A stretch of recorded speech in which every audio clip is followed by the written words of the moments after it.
Hi, welcome to the Mwegas. If this is the first time you are watching my video, welcome to my channel. At the end of this video, if you like my content, please subscribe. Also like, dislike, share, comment on this video. I've been told it helps. So today I want to react to or to give my thoughts on a video that is titled Modern Feminist versus Turning Point UK. Right? And I just so deeply object to a lot of what you're saying, but at the root, I feel like there's a clear misunderstanding about the core values of feminism. You're saying that it's bitter women, or that it's not allowing men to be men anymore. but the current feminist push, or the current push by people who claim to be feminist, is clearly anti-men. Don't tell me you have not seen uploads, women who claim to be feminists pushing things like crazy things like kill all men are trash, all men are dogs, why do we need men, what is the place of men in society, why does society need men? So how is a logical person, when they view things which are spewed by people who claim to be feminists, that is clearly anti-men, what do you want them to think? You want them to give you the benefit of doubt when you go out and say kill all men? I mean, and then this woman, you know, she's talking soft and she's, anyway. Or demonizing masculinity. I really don't agree with. I don't think there's any value in kind of glorifying toxic masculinity that we have. Oh yeah, here we go again with the toxic masculinity nonsense.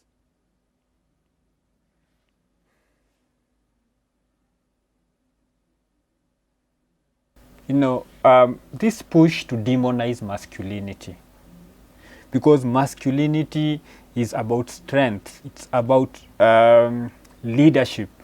So now you come out and you want to demonize masculinity by calling it toxic. Masculinities are neutral. A person can be masculine and toxic. A person can be feminine and toxic. It is such a simple concept. Have now with making it seem as though being a violent man or anything like that is appropriate. I think it's really damaging. First of all,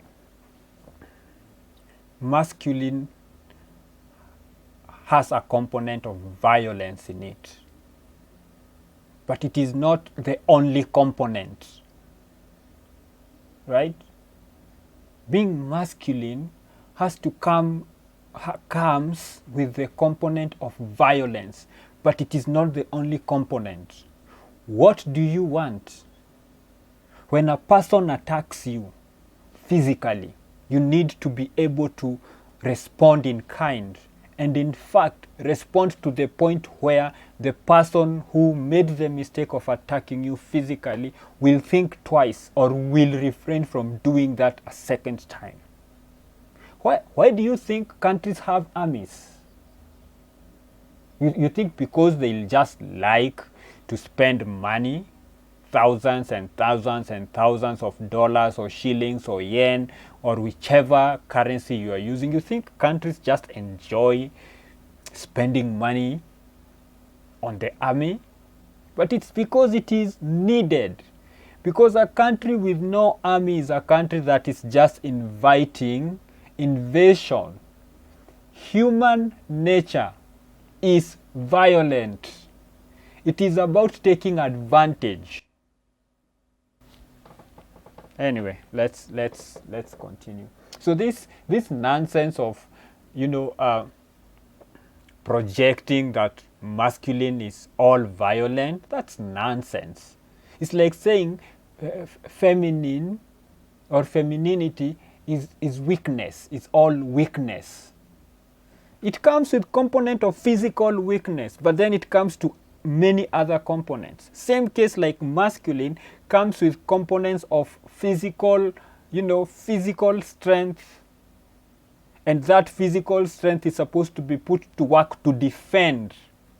Sometimes you need to, people say offense is the best defense, right? So sometimes you need to hit hard so that whoever you are hitting hard does not think about hitting you back, right? If somebody attacks you, you need to respond in such a way that will make that person not only realize they made a mistake, but get through their thick skull that this is a mistake they will never, ever, ever repeat. Talk about toxic, violent. As if out here, as if criminals care about your values and your feelings. They will still stab you. They will still shoot you regardless of whether you believe in violence or not. Would you be able to phrase it as a question? Sorry for the panel. Oh, okay. I can say a couple of things back and we can have a discussion about this. So first and foremost, you started by saying, I feel like. It's really important that we know what you think like, because... Exactly. People are too much into their feelings these days. It's I feel like. Listen. Feelings, I'm not saying feelings are not important, right? They are important, but they are important in a very specific context. Let me give you an example. I feel a certain way about one of the Kenyan politicians. Yeah, I'm Kenyan, so yeah, by the name of Raila Odinga. I feel some type of way about that type of politician or that specific politician, that person. But I am not going to sit here and try to pretend or argue that he has not had an incredible impact on Kenyan politics, that he has not contributed immensely, like he has not contributed, that he has not contributed greatly to the Kenyan political landscape. My feelings should not matter when I'm recognizing that fact, because that is a fact. Okay, but when I'm in my feelings, I am blinded, right? I am blinded because I feel a certain kind of way towards person X. I might not want to recognize that they are also doing great things. So let's, what do you think? That is what is important, because we will engage in thoughts. We can talk about thoughts. We can engage about, I think this way, and then somebody comes and says, okay, you think this way, but maybe your thinking is flawed in X, Y, Z areas. And then because I'm in my thinking space, my logic space, I will look at the points being presented and go, you are right. I did not factor in whatever you said. And so with that new information, I am going to change my stance, or I'm going to improve my stance, or whatever thoughts you brought up in no way linked to what we are discussing, right? Because it is a thinking process. It's a logical process where a person says what they think, irrespective of how they feel, right? Irrespective of how they feel. This is what I think. And then the next person says, this is what I think. And then another person says, on the topic, this is what I think. Too much into our feelings. A big problem is that people are thinking, are feeling, and they're not really thinking anymore. Secondly, you brought up toxic masculinity. I believe toxic masculinity exists, but it exists inside of radicalized feminists, right? Where they're thinking that they should be able to own and control society because they're marching in the street with pussy hats and saying that they demand justice for a free and fair election. What is this thing with? But this is something that happens in the Western world, right? People walking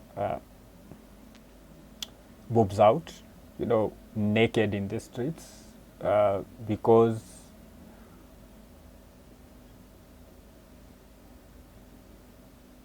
I don't even understand why you will be walking butt naked in the streets, exposing yourself to children and everybody, and then claiming that you are being objectified, or you are protesting objectification of women by walking naked in the streets.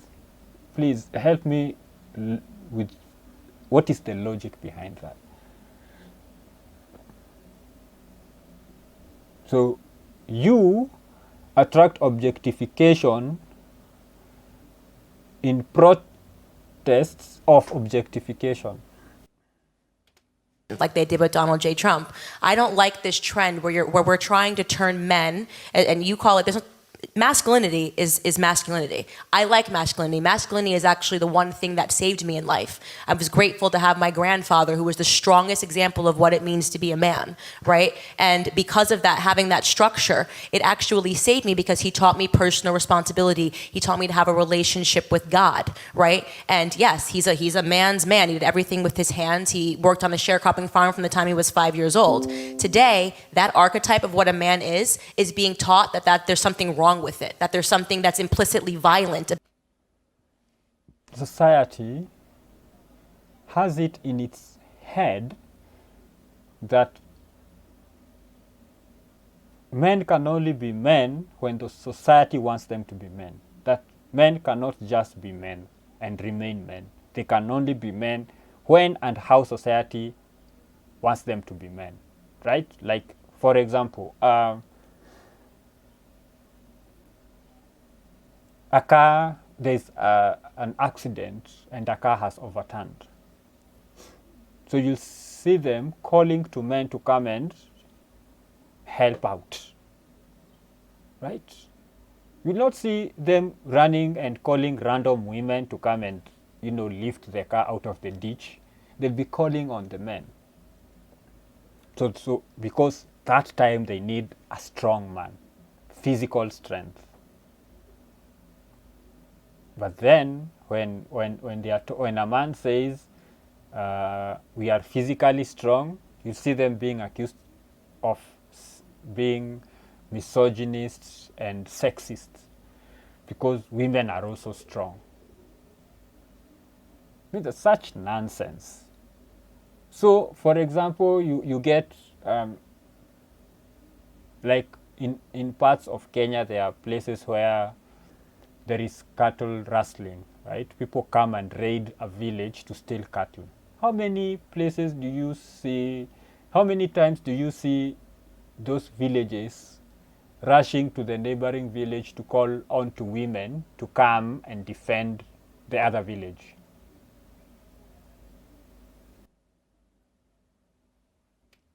About being a man, and that's wrong. And I think the people that are harmed the most by it, by the way, are women.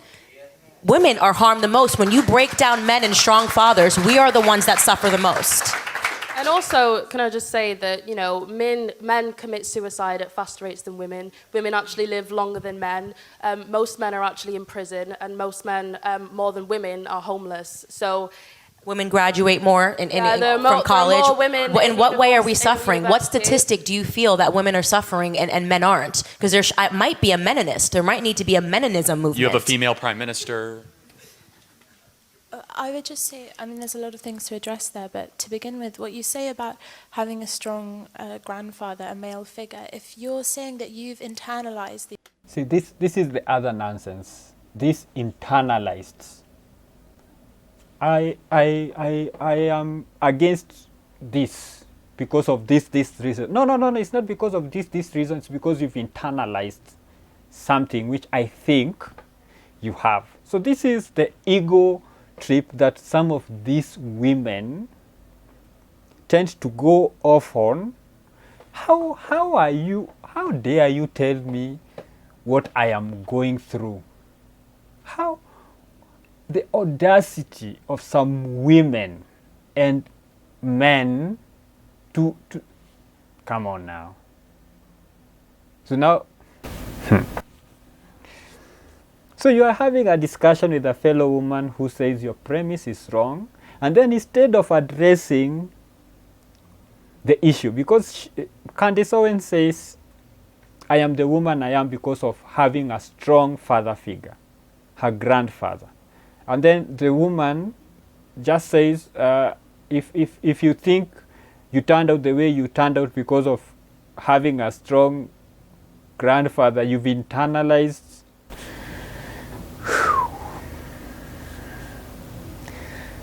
the ego. These things, these messages that he taught you, then surely there's nothing inherently masculine about those qualities. I mean, I don't understand how you're defining masculinity. I don't understand how you're defining it. Yeah, why don't you? Yeah, why don't you define it? Why don't you define Because it? you're the one that think like, so you should define what masculinity means to you. Well, I mean, it depends. I would say masculinity. So a definition now depends. Look, we have only one definition, or a definition about what is false, right? There is like a standard definition that when you say something is false, everybody they already are in some sort of box where there are parameters of falseness, like they understand something is false. When you say something is factual, then there is like a box. People, like everyone in the room, will get into a certain box where there is scientific, proof, where it has been tested, and then it has been found to be fact, right? Everybody is there. So if whatever you're claiming to be fact has not met the criteria, then people will say, actually, whatever you are presenting is a theory or a hypothesis or a falsehood or a myth or a misconception. It would be a lot of other things, but not fact. So you cannot say masculinity depends. It has to be something specific, that when you say masculine, everybody is present in whatever you are talking about. Anyway. Now, obviously, just being a social construct, literally nothing more than a set of expectations that are placed on someone. So then how can you call it, if it's a social construct, how can you call it toxic? Because social constructs can be toxic. If you have a patriarchal society that is... Yeah, there goes with the patriarchy. Everything is about patriarchy. Women choose to be mothers, it's patriarchy. Men choose to, to go out and fend for their family, it's patriarchy. Men decide to raise a loving family with no violence, it's patriarchy. Men choose to beat up their wives, it's patriarchy. Come on now.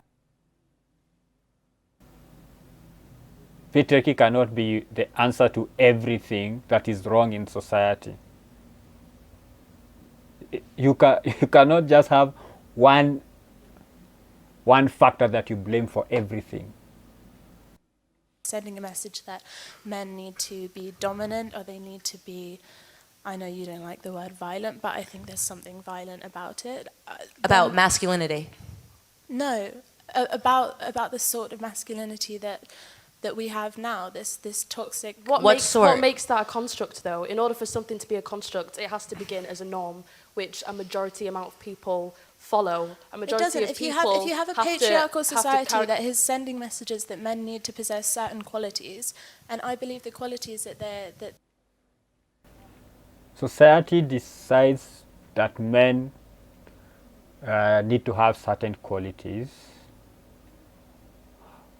However, there is a reason why society expects the men to have those qualities. So when are you going to ask the question, why? Very few women want weak men. Very few women will mate with weak men. Very few women will marry weak men. Very few women will want to be associated with weak men. Right? So, if women have expectations of the men, it's because of the patriarchy, not because they want what they want. It's because of this thing which society has pushed on them.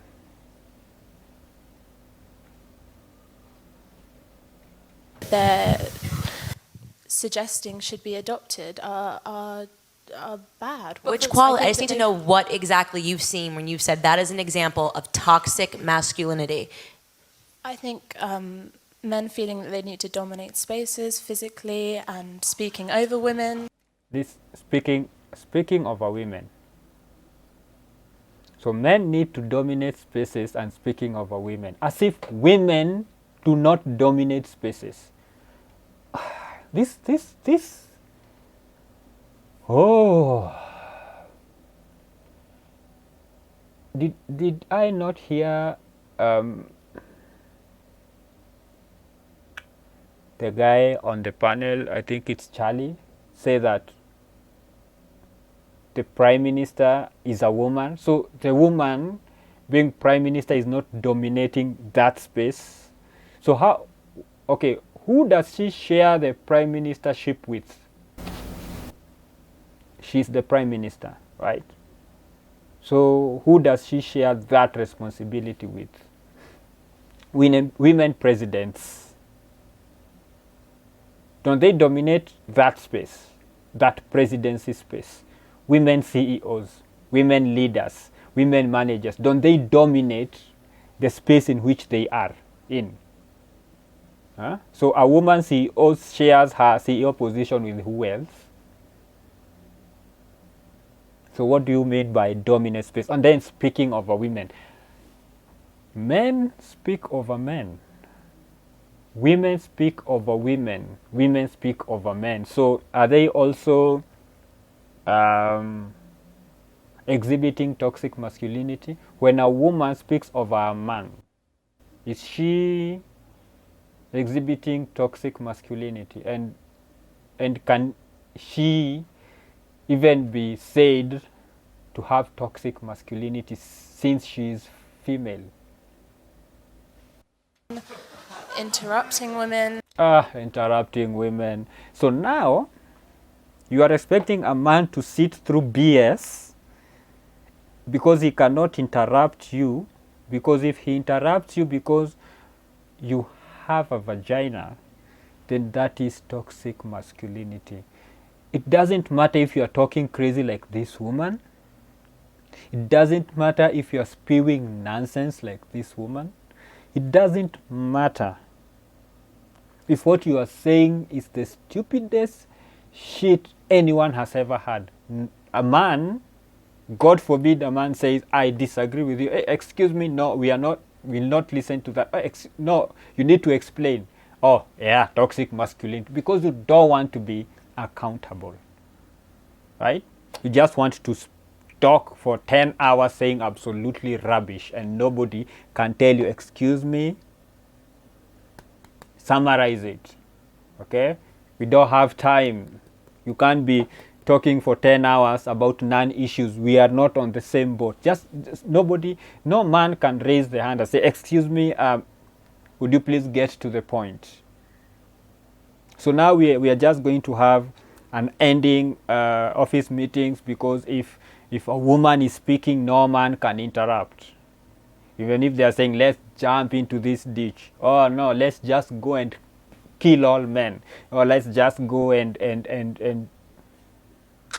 nonsense. Belittling them. Yeah. Do you see how good I'm being? I mean, you can. So just a question. So you just said when men interrupt and dominate spaces. Were you a toxic feminist when you interrupted me when I was? The hypocrisy. So this woman actually interrupted a woman who was speaking. And now she's here talking about women being interrupted is toxic masculinity. And that should be stopped, when she did exactly the same thing. Anyway, let's hear if she will take accountability and take responsibility for her toxic masculinity. On stage? No, I was interrupting something I'm just asking. that I fundamentally don't believe. Yeah. So she was interrupting because she was interrupting something she fundamentally does not believe in. So she feels that she has a right to interrupt a woman if a woman is saying something she does not believe in, something she does not accept, something that she does not agree with. But a man interrupting a woman is because the woman has a vagina and the man is toxic or is exhibiting toxic masculinity. God forbid that this woman would consider that maybe, just maybe, the man interrupted because he does not believe in what she is saying. He does not agree with what she is saying. So this double speaking from both sides of the mouth, is what pisses me off. If we cannot have a genuine conversation, if we cannot have a conversation where we both agree that we are coming here with an open mind and we are going to be honest about what we are going to talk about, what is the point of engaging with somebody who believes what they believe in if it benefits them? Like, if they are caught in the issue that they are saying is wrong, they will try to justify it, like they are still in the right. But I'm just asking, because you're saying that somebody interrupting someone is now a symbol of toxic masculinity. You just interrupted me on stage, so are you a toxic feminist? I wasn't interrupting you because I didn't... You went, bullshit! Yeah, because you were talking bullshit! Because you were talking bullshit. I didn't interrupt you because you're a woman. Well, let me just stop there. I'm going to link... I'm going to post the link to this video if you want to go and watch it in its entirety. Just that some of these people who call themselves feminists are just crazy. Okay? And they give the movement a bad name. That's why I don't call myself a feminist. I do not. Okay? Because I am a man. And I will not stand and support a movement in which some of its members says kill all men. And the feminists themselves are not calling out their crazy people. You know, if somebody, if I was part of a team and then one of my team members started talking crazy and I said nothing, it meant that I agreed with what they were saying. So until feminists come out clearly and call out the crazy people in their movement, people like me are not going to take them seriously. And you ask, why should I take you seriously? I don't have to, right? I have no bearing, I have no power on the movement. It can continue whether I like it or not, whether I support it or not. And they are within their rights to do whatever they do. If they think that by killing all men they are going to be happier, then the only thing I can say is try it and see. Just try it. If you think that you have emasculated men to the point of not defending themselves, then just don't go to social media running your mouth. If you believe in kill all men, just try it. And let's see how far that gets you.